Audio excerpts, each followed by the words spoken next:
So a student asked me the other day, hey, I can figure out melodies by ear kind of a little bit, but I have no idea what to do with my left hand. Can I play chords, or what can I do with my left hand when I'm trying to play by ear? And the good news is I actually think playing the left hand by ear is actually easier than playing melodies by ear. Let me show you what I mean. What's really cool about chords and about songs is that often songs only use a couple of chords. And if you know what those chords are, it's simply a matter of kind of guessing and checking to see which chords sound nice where. So what I did is I have this sheet that you can download, and down at the bottom, I wrote in kind of the main chords that you'll see with Amazing Grace. In this example, I've done Amazing Grace in the key of C, but this will apply anywhere, and I'll show you how to do that right here. So basically, there are 7 chords that we can make in any key. So this is the key of C, and you can see the scales right here, C, D, E, F, G, A, B. And all I've done is I've built a chord on top of each of these. So I have a chord here, and then a chord here, and then a chord here, and so on, all the way up all of the white keys. Now, when we're working with songs, most songs don't even use all of these. Most of these aren't even used. What are used the most often are what we call the 1, which means the chord that is on the first step of the scale. And then we use a few more. We use 4 and the chord on the 5. So we call these our 1, 4, and 5 chords. And so what's really nice is if you know just a few of these, you can use them to kind of guess and check and figure out what the chords are in the song. Another one that's commonly used is the 6. This one has kind of a minor sound to it. And sometimes that will fit in. But the main 3 that you're really looking for, they're going to be your bread and butter, are the 1, 4, and 5. So for this song, another way I could say it is that we're using the chord of C, the chord of F, and the chord of G as our most common ones. Occasionally, you'll see songs that maybe have the 6 or the A minor, just kind of good to know about. But these are kind of main ones that you can build almost any song out of. Even if maybe the song has more fancy chords in it, we can kind of use these as kind of like some base flavorings. Like you're making a soup and you're adding a little bit of salt and a little bit of pepper. That's what these are. They're the base flavors of songs. And if you know just these few, man, you're set and ready to go. So let's try it out. So most songs are gonna start and end on the 1. The first chord in the scale, or the chord that's built on the first step of the scale. So let's go ahead and try that. So I've got this melody. What happens if we try a C chord? That seems to work pretty well. So I'm going to go ahead and put in C right there. And I'll just check it once a measure and see maybe if that chord has changed. So okay, that sounded fine, right? So then I'm gonna write C in there as well. Okay.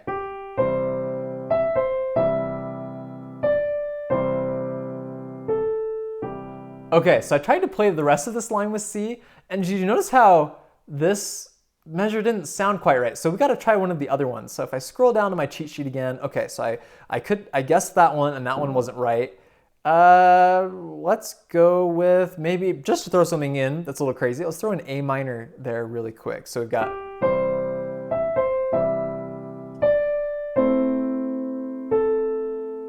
okay, that's not bad. It didn't sound like totally wrong, but it also wasn't perfectly right. Let's try maybe the 4. Let's maybe try the 4 chord. So the F chord, I'm gonna try that instead. Oh!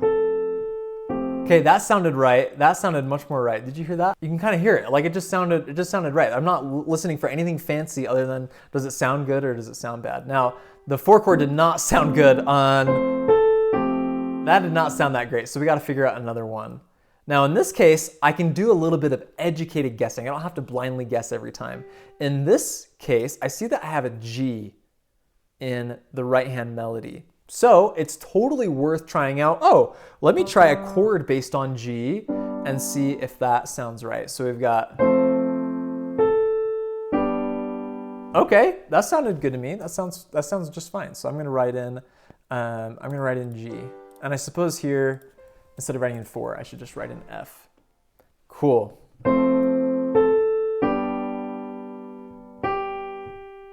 Okay, and then if I go to the next line, again, I can do a little bit of educated guessing.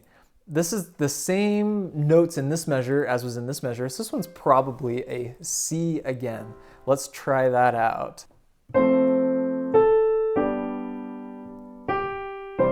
Yeah, that sounds right, doesn't it? So then we'll move on to the next one. And again, I'm gonna guess this one's probably also C because it looks exactly the same as that previous measure.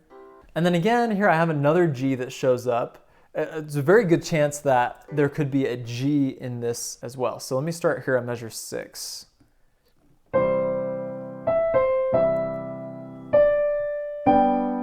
Cool, awesome, that totally landed. And then we have a measure of nothing.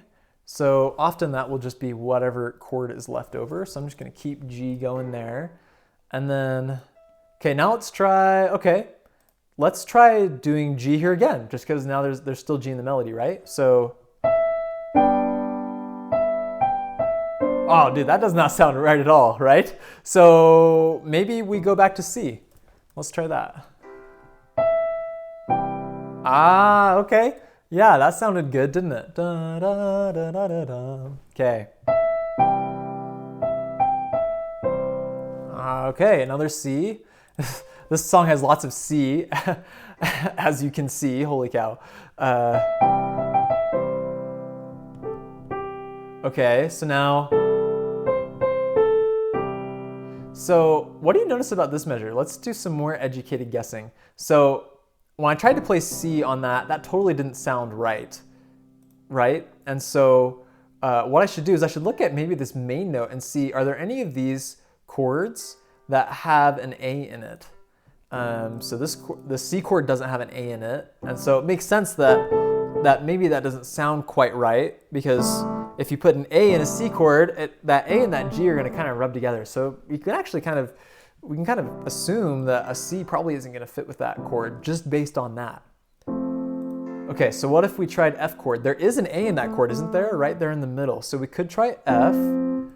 G may not be a good choice, because again, it doesn't have an A in it. If we try and add an A inside of a G chord, we're gonna get kind of that rub. And then the other one that we could try is A. So we could try 4, or I made a mistake back there. No one caught me. Well, probably a lot of you did. This is supposed to be 6. I know my Roman numerals. Okay. Right on. All right, so now we know that I can try either the F chord or the A chord. Let's go ahead and try the A chord just for fun. Yeah,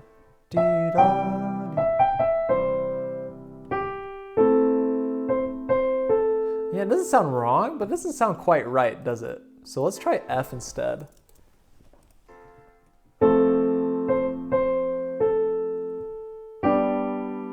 Okay, so I tried F there, that seemed to work. I went here, and I think G worked okay. Now again, as you're going through this is kind of making up your own chords. If you looked it up in Guitar Tab, you may see something similar, you may see something different based on how someone else hears it. And in my opinion, I think that's just fine.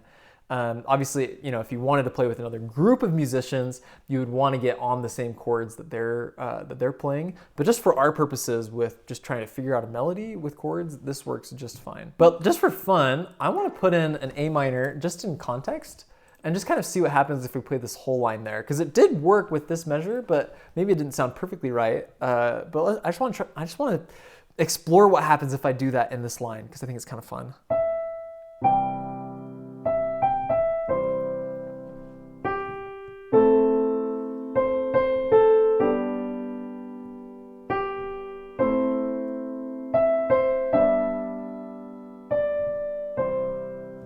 Okay, did you notice what that kind of did? I ended up adding another A minor in here, and only because I just kind of wanted to experiment with it.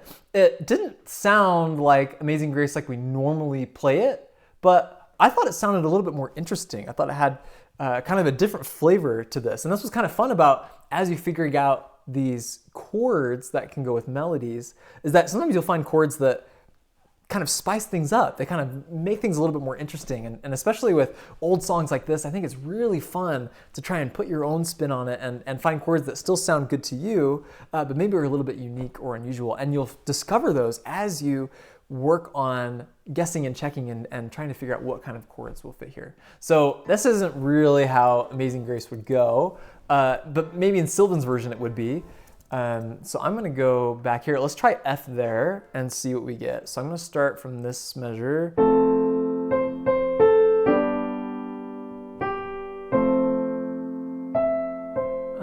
It's like medium, right? It's the F sort of works. I think more likely the workhorse here is the chord of C. Okay, what can we do with this last line?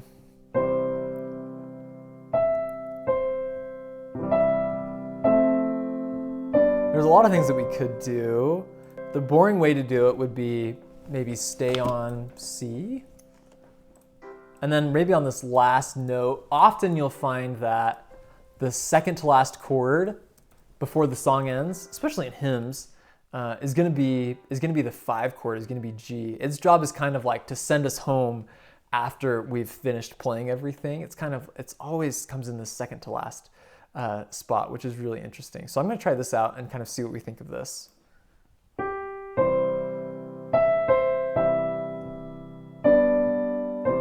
Yeah, and I think that sounded fine. I think that worked okay. But this chord maybe just sounded a little bit boring. Did you hear that? We had kind of 2 C's in a row. This G sounded fine, this C sounded fine, which makes perfect sense because it's the last chord. Usually the last chord is gonna be your 1 chord of whatever key you're in, the main home chord. And the second to last one will be 5. But here's the thing, this chord sounded boring to me, so let's try something else. I don't really like the idea of F, but what if we tried A minor? Because that has, you guessed it, it has an E in it right there, right? So let's try that and just kind of see what happens.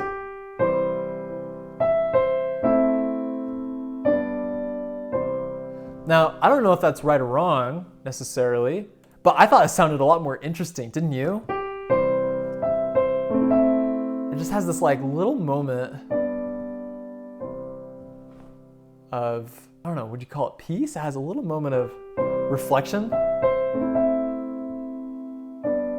Maybe it's a little bit of something bittersweet, right? Anyway, I think that's beautiful. Cool, so hopefully that helped you. So again, where you would go from here, here's what I'd recommend. Grab a song by ear. You should know what the key is if you're playing it by ear.